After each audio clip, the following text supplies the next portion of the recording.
nosotros somos mujeres y somos susceptibles a, Dios nos creó con una inclinación a la recepción. Nosotros somos receptoras. Nosotras fácilmente podemos recibir información, fácilmente podemos recibir, cuando nos casamos recibimos un apellido, se nos cambia el apellido, recibimos cuando estamos con nuestra familia, empezamos a formar una familia, recibimos la información de nuestro esposo para tener un niño y recibimos vida en nuestro cuerpo. Entonces Dios nos hizo receptivas y eso es bueno, eso es muy bueno, eso es parte del diseño de nosotras, ser receptivas. Y por ser receptivas muchas veces nos metemos en situaciones en las que no deberíamos estar, porque recibimos demasiado y hasta recibimos lo que no deberíamos estar recibiendo.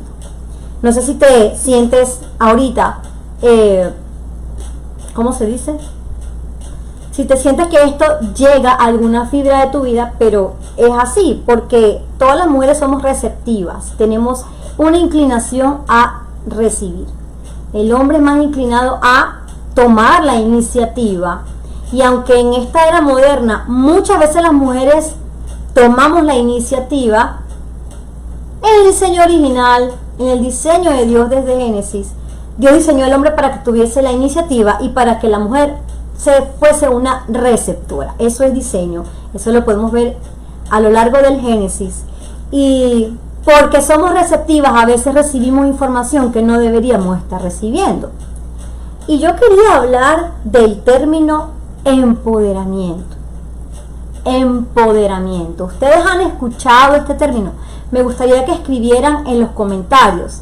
Cuando tú escuchas la palabra empoderamiento, empoderar, ¿qué se te viene a la cabeza? ¿Qué es lo primero que se te viene a la mente cuando tú escuchas cualquiera de estas dos palabras? Ya sea empoderamiento o ya sea empoderar.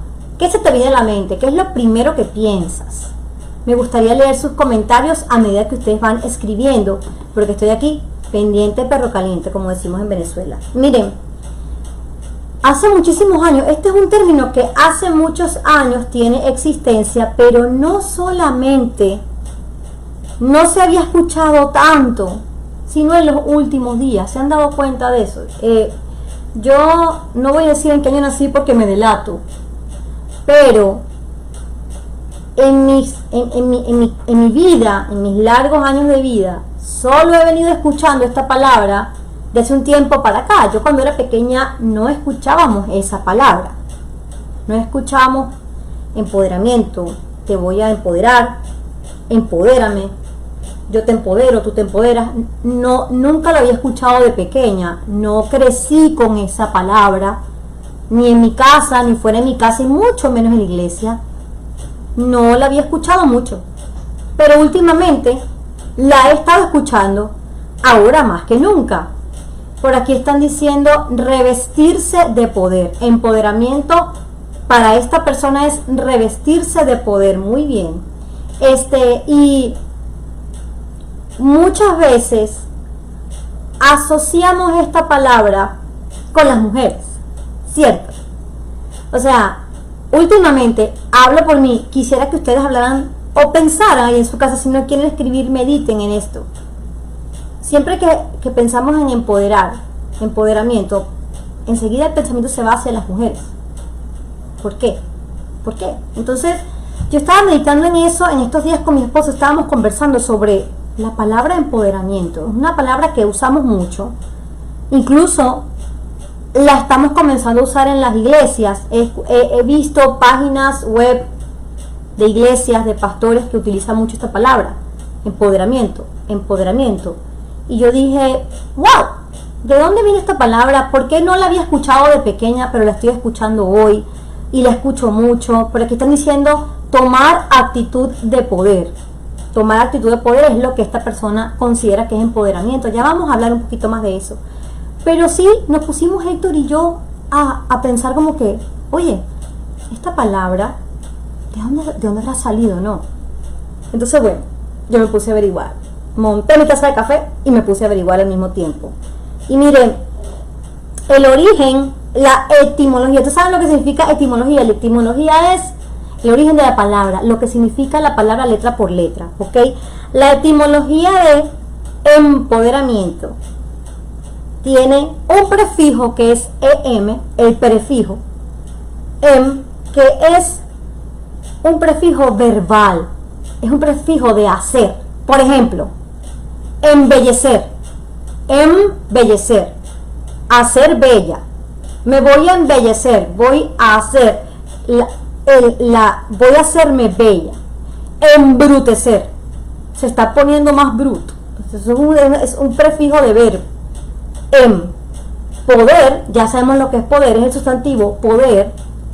Y miento, el sufijo miento no es de mentir, sino que es el sufijo que requiere a la causa y el efecto, a la acción y al efecto del sustantivo anterior.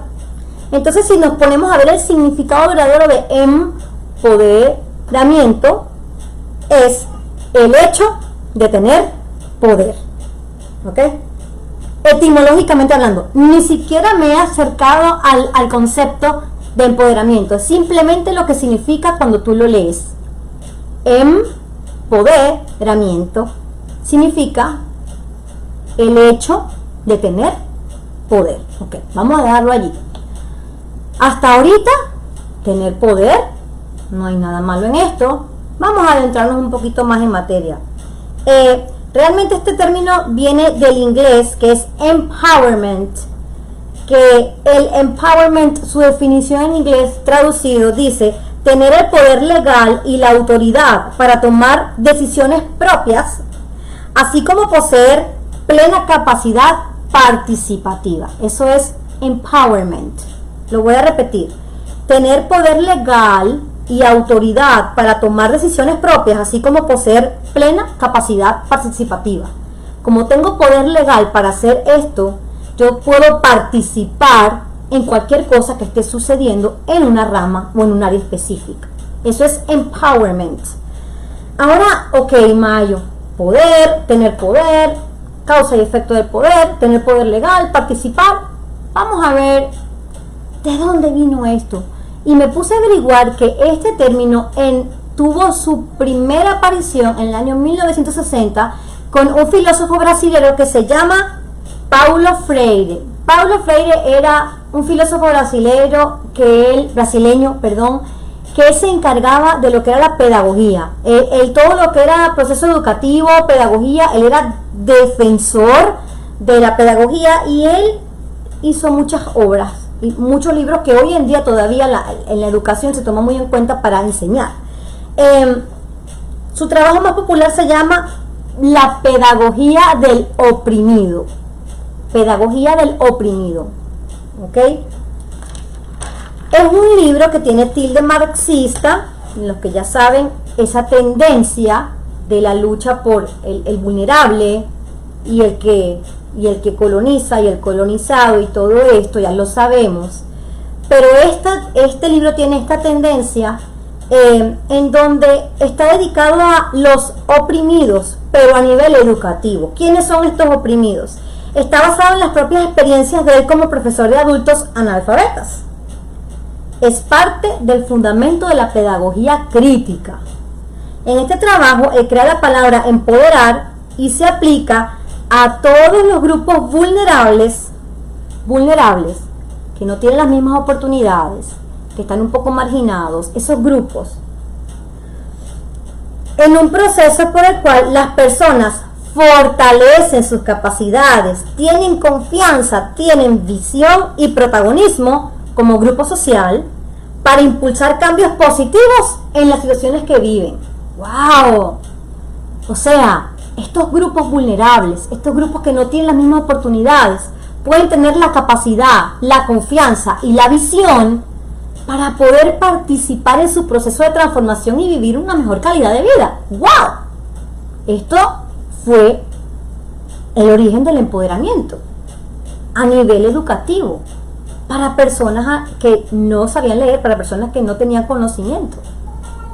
Si tú te pones a irte al origen de la definición, tú dices, pero ¿qué pasó, Mayo? O sea, Incluso cuando tú lees el concepto dices, oye, qué bueno que haya una estrategia para que la persona que esté en una etapa vulnerable, que sea de un sector vulnerable, pueda tener la capacidad propia de poder salir adelante con sus recursos, con la confianza. Y tú dices, bueno, esto no está ni mal.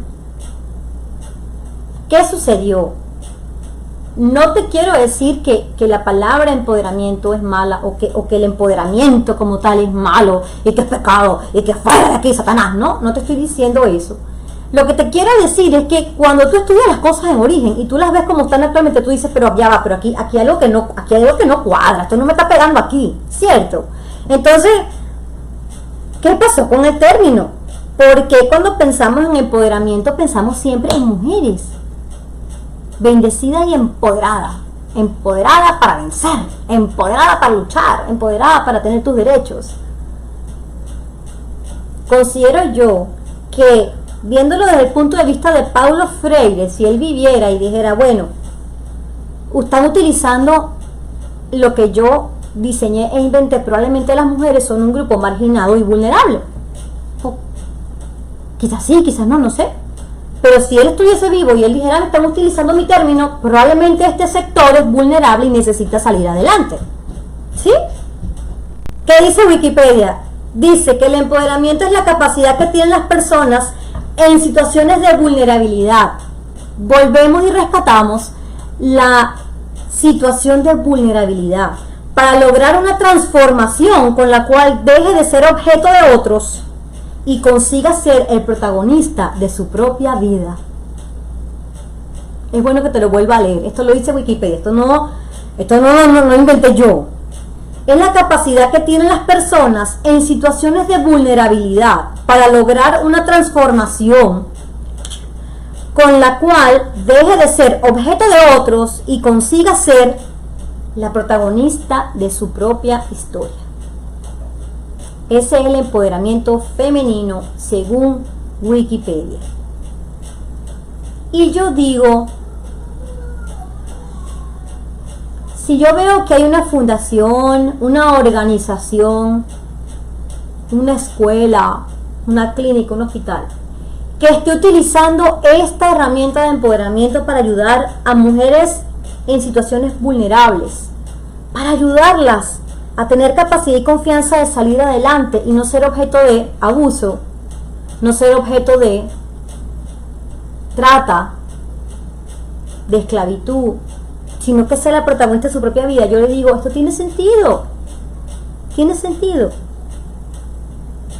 La razón por la cual estos términos existen, se crean, se publican, se hacen virales y lo repetimos como borregos, porque tengo que decirlo, lo repetimos y lo repetimos sin investigar ni saber, es porque no es un secreto que el pecado desvirtuó el mundo.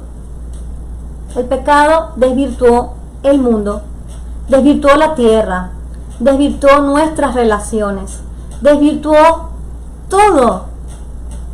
El balance y el equilibrio perfecto que Dios había creado, el pecado lo echó a perder. Por ende, hay la necesidad de defenderse, de levantarse y de exigir derechos. Porque hay maldad en el mundo. Yo no le puedo decir a una mujer que está en una situación vulnerable que no desea empoderarse. Yo no le puedo decir eso. Sería no tener compasión de su situación. Porque hoy no voy a hablarle solamente a las mujeres que usan el término y a las mujeres que odian el término. Porque yo tengo que levantar la mano y decir que yo odiaba el término porque lo asociaba con feminismo radical. Y cuando yo me puse a averiguar y me puse a ver, y me pongo a ver ejemplos de adolescentes que han sido abusadas, y una organización la empodera para que sane, salga adelante, bueno, el término se usa bien. ¿Dónde está Cristo en estos términos? ¿Dónde está Dios? Porque en todo lo que leí, sí, es una es una buena herramienta para ayudar, es un buen concepto para hacer a una comunidad vulnerable participativa. Me parece bien, pero ¿dónde está Dios? ¿Dónde está Jesús en el término empoderamiento? Si yo te estoy recordando una y otra vez que tú tienes que ser el protagonista de tu historia. ¿Dónde está Jesús? ¿Dónde está Dios? Si yo constantemente te repito que tú tienes que ser el protagonista de tu historia, ¿dónde queda el sacrificio de mi Señor? Hay una línea muy delgada, es tan finita que no se ve y está entre la verdad y la verdad y la casi verdad, ni siquiera mentira, la casi verdad. Es que cuando nosotros adoptamos estas posturas, estamos diciendo que somos suficientemente poderosas para salir adelante sin ayuda. Aunque tenemos la capacidad y aunque otra mujer venga y nos dé las herramientas psicológicas, sociales y económicas para salir adelante, la transformación es momentánea. No hay una transformación más allá. Ok, te doy el derecho para que votes, votaste. Te doy el derecho para que estudies, estudias. Te doy el derecho para que te gradúes y dejes a un lado tu familia y tengas una carrera. Tienes tu carrera. Ahora quiero otra carrera. Estúdiate otra carrera. Pero ¿dónde está Dios? ¿Dónde está Jesús? Si tú eres la protagonista de tu historia, ¿qué hay del protagonista del mundo entero? El que te creó a ti para sus propósitos. Entonces, oye, cuando nosotros, yo no tengo problema con este término, de verdad, no tengo problema con que nosotros, con que algunas personas adopten esto para ayudar a otros, está bien, pero no me lo traigas a la reunión de mujeres, mi amor. No me lo traigas a la iglesia. No me lo traigas a mis estudios bíblicos, ni a mis conversaciones cristocéntricas. Porque todo lo que hay en mí, según la Biblia, es malo. No hay ni uno bueno.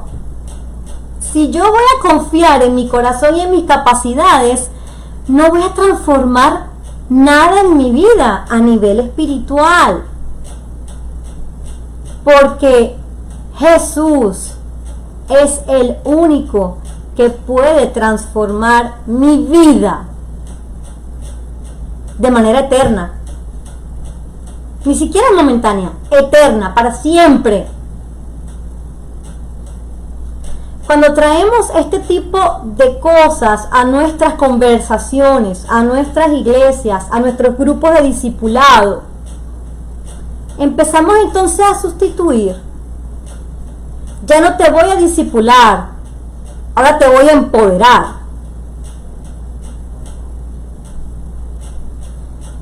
Y muchas personas, les voy a decir algo, con una muy buena intención, porque nadie se despierta un día diciendo, quiero ser malo y empoderar gente para que la gente sea mala también. No, todos tenemos buenas intenciones, todos queremos agradar a Dios, y muchas personas con muy buenas intenciones utilizan estos términos y dejan a un lado el mandamiento de Jesús. Ve y haz discípulos, no vayas y empoderes gente. Porque cuando tú empoderas, lo haces con tu fuerza.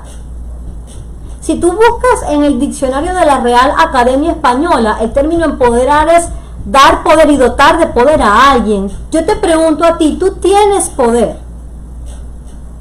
¿Tú tienes poder? Porque si tienes poder, bueno, naguará, o sea, no lo tienes. Yo tampoco lo tengo. Espiritualmente, yo no tengo poder ni potestad para empoderar a nadie. Por eso yo decidí no usar el término, porque de verdad, yo no tengo poder. No lo tengo. Entonces agarramos y vuelvo a nombrar a Checho porque lo nombró de primero el mes pasado. Nombramos todo lo puedo en Cristo que me fortalece y con eso te empodero y anda. No. Porque Cristo es fuerte, yo puedo tener contentamiento para vivir la vida. Ese es el significado de Filipenses 4:13.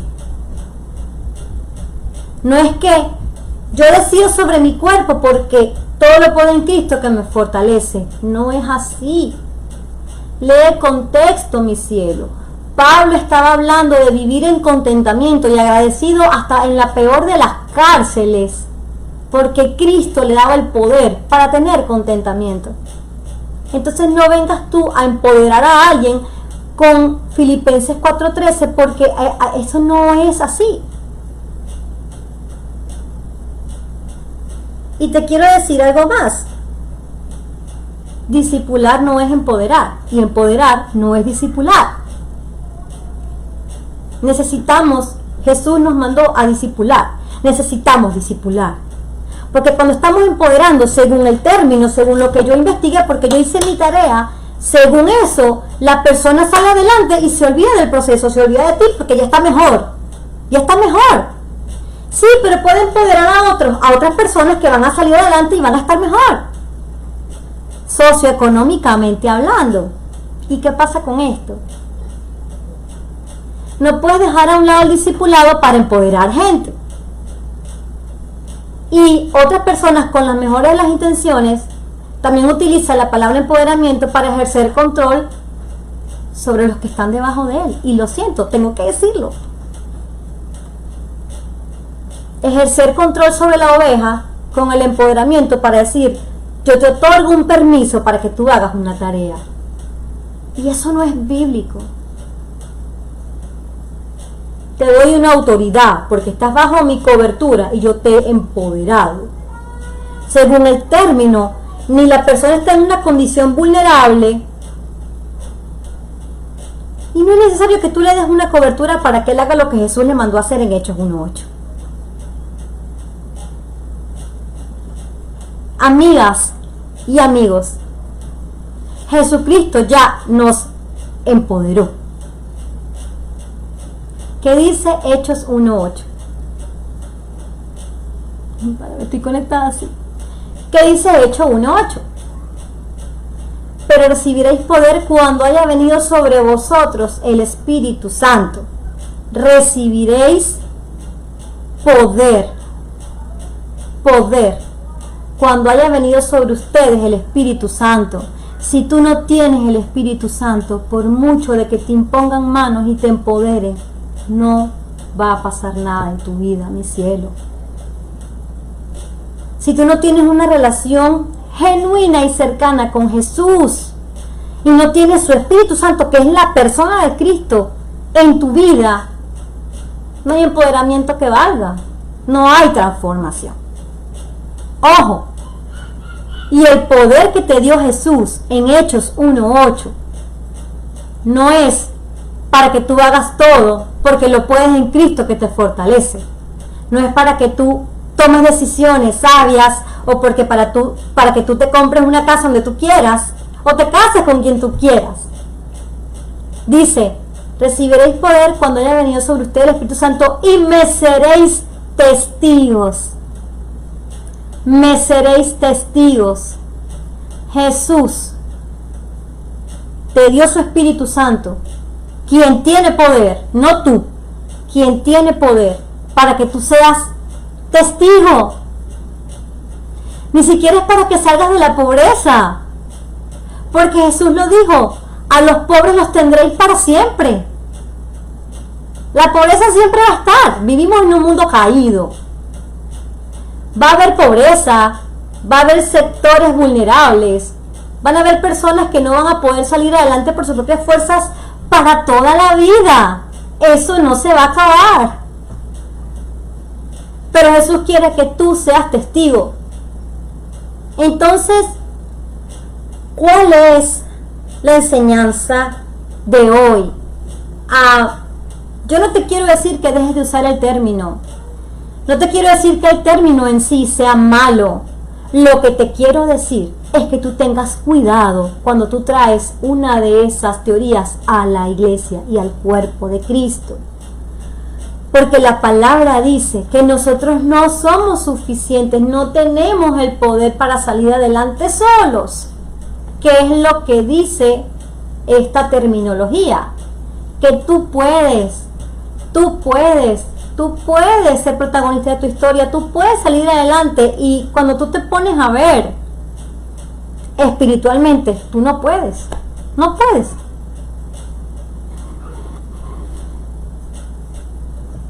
Me encantaría ver los comentarios, pero se me guindó aquí. Miren, yo no digo esto con facilidad. Aquí donde estoy orando para que Dios pueda darte entendimiento y ver que la intención es que no pierdas tu tiempo en seguir teorías y enseñanzas humanas que te van a alejar del propósito de ser testigo. Eso es lo que te quería decir hoy. Que soy empoderada, sí, Jesucristo me dio el Espíritu Santo y tengo el poder para ser testigo, para hablar de Él, porque ese fue el poder que Dios te dio a ti. Sencillo. Entonces, según 1 Timoteo 4:7, ejercítate para la piedad. Me gustaría leerlo, pero tengo aquí la situación un poquito, tú sabes, déjame buscarlo en la Biblia. Vamos a buscarlo juntas, ¿le parece? Vamos a buscar 1 Timoteo 4:7. 1 Timoteo 4:7. Oh my goodness, esta Biblia. Ok, dice así: desecha las fábulas profanas. Aquí estoy. Desecha las fábulas profanas, es decir, del mundo, y de viejas chismosas, que se la pasa escuchando, hablando, puro echacuento. Desecha las fábulas profanas y de viejas. Ejercítate para la piedad. Ejercítate para la piedad. A veces perdemos tanto el tiempo viendo cuál teoría se adapta a nuestro grupo de jóvenes. O sea, qué concepto moderno podemos sacar para que los jóvenes vengan, o para que las mujeres se me queden enganchadas en el servicio o en el estudio bíblico. Si no se quedan enganchados aquí, mira, no los va a enganchar nadie, ni nada, ni porque des comida todos los días hamburguesa. No va a suceder. Ejercítate para la piedad, mi amor. No pierdas el tiempo con teorías profanas y de viejas. Ejercítate para la piedad.